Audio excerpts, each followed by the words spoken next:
তেজগাঁ কলেজের আমরা জুলাই আগস্টের পর থেকে তেজগাঁ কলেজ ছাত্র দলের যে অবস্থানটা আমাদের এখানে আমরা সর্বোচ্চ শান্তি এবং সৌহার্দ্য সম্পন্ন সম্পর্ক বজায় রাখার জন্য তেজগাঁ কলেজ ছাত্রদল সকল সাধারণ শিক্ষার্থীদের নিয়ে বিভিন্ন ধরনের আপনার বৃক্ষরোপণ থেকে শুরু করে বিভিন্ন সাধারণ শিক্ষার্থীদের বিভিন্ন দাবি দেওয়া নিয়ে সবসময় রাজপথে ছিল। আজকে যে ব্যাপারটা অনাকাঙ্ক্ষিত একটা ব্যাপারটা সেটা হচ্ছে আসলে যত বড় করে দেখানো হয়েছিল ব্যাপারটা এত বড় কিছুই ছিল না। ব্যাপারটা হয়েছিল ওই যে ছেলেটার সাথে ঘটনা মানে হয়েছে ও মূলত ছাত্রলীগ করতো, ক্যাম্পাসে সবাই ওরা জানে ও ছাত্রলীগের একজন নেতা হিসাবে। 5ই আগস্টের আগেও সে ছাত্রলীগ করতো এবং কি সক্রিয় ছাত্রলীগের কর্মী ছিল।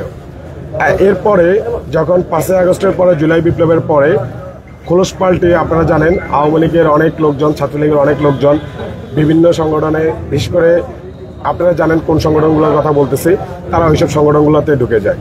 এখন এমন তো অবস্থায় যখন ওর জিজ্ঞাসা করা হয়েছিল যে তোমার পোস্ট কি, ও কিন্তু ঠিকমতো ওর এনসিপির পোস্টের কথা উল্লেখ করে নাই। আজকে মূলত সাধারণ আপনাদের মাঝ থেকে যেটা শুনতে পাচ্ছি যে এনসিপির নেতাকর্মীর উপর হামলা, আসলে এনসিপির নেতাকর্মী কিনা এটা আদৌ আমার সন্দেহ, কারণ ও যে এনসিপি করতো এরকম কোনো যথার্থ প্রমাণও উপস্থাপন করতে পারে নাই। তারপরে ব্যাপারটা হচ্ছে আপনার এখানে ওরে আপনারা বললো যে ওরে নাকি বিভিন্নভাবে টর্চার করা হয়েছে, ওর মাথা ফাটানো হয়েছে, এরকম আসলে এরকম কোনো ঘটনাই ঘটে নাই। আপনারা দেখবেন আমাদের ক্যাম্পাসের প্রত্যেকটা জায়গায় সিসি ক্যামেরা আছে। আমাদের ক্যাম্পাসের সিসি ক্যামেরা যেসব পয়েন্টগুলোতে সিসি ক্যামেরা দরকার আমাদের কলেজ কর্তৃপক্ষ ওইসব জায়গাগুলোতে সিসি ক্যামেরা রাখছে। জাস্ট ক্যাম্পাসে আপনার হাঁটার সময় বা ইয়ার সময় একটা ছোট ভাই বড় ভাইয়ের সাথে হালকা একটু ধাক্কা খাইতেই পারে বা চলার পথে একটু কথা মলিন্য হতে পারে, তার সাথে ডাইকা নিয়ে কথা বলা আর তার উপরে হামলা করা দুইটা কিন্তু একরকম না। বর্তমানে আপনাদের সামনে প্রেক্ষাপটটা এমনভাবে গড়ে তোলা হয়েছে যে তেজগাঁ কলেজে এনসিপির নেতা, এনসিপির ছেড়ে তেজগাঁ কলেজে, আমার তেজগাঁ কলেজে এনসিপির কোনো কমিটিই নাই। তেজগাঁ কলেজে এনসিপি নেতা আসবে কোথেকে? তেজগাঁ কলেজে তো এনসিপির কোনো কমিটিই নাই। তেজগাঁ কলেজে আপনার 5ই আগস্টের পরে আমরা বলছি যে আমরা যেহেতু গুপ্তভাবে অনেকের কাছ থেকে শুনতে পাই, অনেকে নানান ধরনের নানান কমিটির কথা বলতেছে।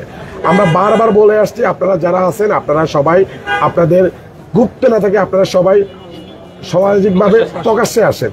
আপনারা যেভাবে লুকিয়ে আছেন এর তো হয় না। এরপরে আপনার আমরা মোটামুটি বিভিন্ন একটা দল আছে গণ অধিকার পরিষদ, ওদের মোটামুটি ওরা কিছু লিফলেটের মাধ্যমে আমরা জানতে পারলাম যে এরকম একটা সংগঠন আছে। এরপরে দেখলাম যে একটা ব্যানারের মাধ্যমে আমরা জানতে পারলাম যে শিবির আছে। বিলিভ অর নট বিলিভ, আমরা এখনো আদৌ শিবিরের কয়জন নেতা কর্মী আছে বা শিবিরের কয়জন সদস্য আছে আমরা সেটাও জানি না। অনেকবার বলা হয়েছে যে ভাই তোমরা কারা কারা আছে আমরা একটু দেখি, আসি একসাথে গল্প করি, চা খাই, চায়ের টেবিলে বসে আড্ডা দিই, কিন্তু এরকম কাউরে খুঁজে পাই নাই। মূলত ঘটনাটা হচ্ছে বড় ভাই ছোট ভাই হাঁটতে যাওয়ার সময় একটু ধাক্কা লাগছে, ধাক্কা লাগা থেকে বড় ভাই ছোট ভাই জিজ্ঞাসা করছে যে হাঁটার সময় একটু ভেবে হাঁটবা। এখানে ওইরকম আহামরি কোনো কিছু ঘটে নাই।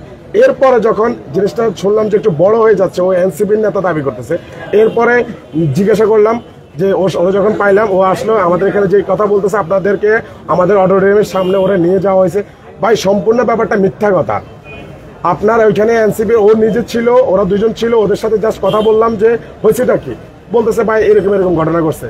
আমি নিজে বললাম যে ঠিক আছে, যেহেতু ক্যাম্পাসের মধ্যে বড় ভাই ছোট ভাই চলার মধ্যে মিস্টেক হইতে পারে, যেহেতু ও আমার ক্যাম্পাসের ছোট ভাই, আমি ক্যাম্পাসের একজন দলের একটা ছাত্র দলের আহ্বায়ক হিসেবে আমি নিজে ব্যক্তিগতভাবে দুঃখ প্রকাশ করে আমি বললাম যে ঠিক আছে বড় ভাই ছোট ভাই মিস্টেক হইতে পারে, আসো কাজ মিলাই দিই। ক্যাম্পাসগুলোতে নর্মালি যেটা হয় বড় ভাইয়ের ছোট ভাইরা মাঝে মাঝে এরকম কোনো একটা মিস্টেক হয়ে গেলে বড় ভাইরা যারা থাকে তারা কিন্তু মিলাই দেয়।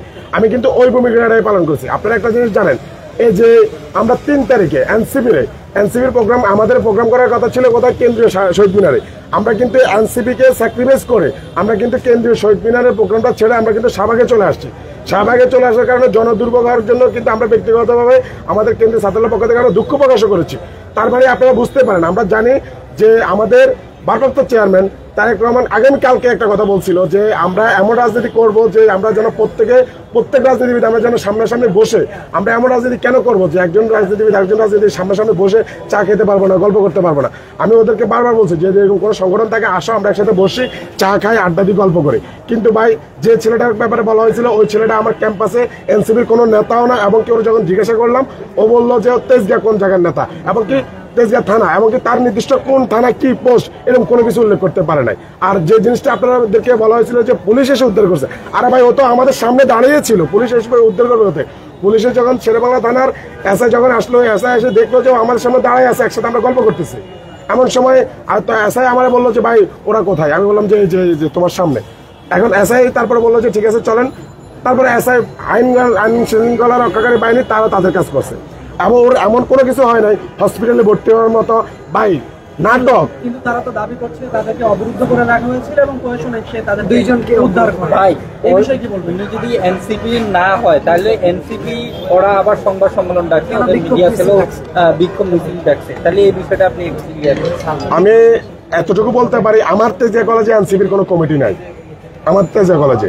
এমনকি আপনার কেউ যদি এনসিপির দাবি করে, এনসিপির নতুন নেতা হয়েছে কেউ যদি দাবি করে যে আমি এনসিপির নেতা, তাহলে তাকে তো তার কোন অবস্থানে তার কোন অবস্থান আছে?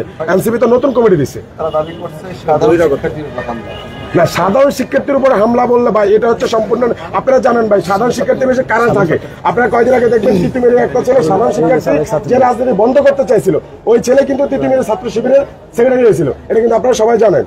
এখন আপনি যদি এরকম কোনো ভুয়া মানে বই পড়ে সংগঠনের নেতা হয়ে থাকেন, আমার কথা হচ্ছে আপনি যদি কোনো সংগঠন থাকে, প্রগতিশীল সংগঠনগুলো আমরা যেহেতু জানি সবাই যে ক্যাম্পাসে ছাত্রলীগ নিষিদ্ধ, এর বাইরে তো অন্য কোনো সংগঠন নিষিদ্ধ না, তাহলে যে সংগঠনগুলোর নেতৃবৃন্দ আছেন আপনারা, তাহলে সবাই আপনাদের গোপন না রেখে আপনারা সবাই আসেন, আমরা একসাথে বসি। আমি বারবার বলছি, অ্যালায়েন্স করছি অনেকবার, যে তেজে কলেজে যদি এরকম কোনো সংগঠনগুলো থাকেন আসেন, আমরা একসাথে বসে সবাই আমরা একসাথে চায়ের টেবিলে বসে গল্প করি, আড্ডা দিই, এবং কি আমাদের ক্যাম্পাসে সাধারণ শিক্ষার্থীদের জন্য যদি কোনো দাবি দেওয়া থাকে আমরা সবাই একসাথে বসে এগুলো নিয়ে রাজপথে আমরা নামবো। যদি মূলত সে অপরাধী হয়ে থাকে কিংবা যেমনটি বলছেন যে সে পূর্বে ছাত্রলীগ, সে যেমনি অপরাধী হোক না কেন, অপরাধ থাক না কেন, তার গায়ে হাত তোলার আসলে অধিকার আসলে আছে কিনা কিংবা এটা সঠিক কিনা।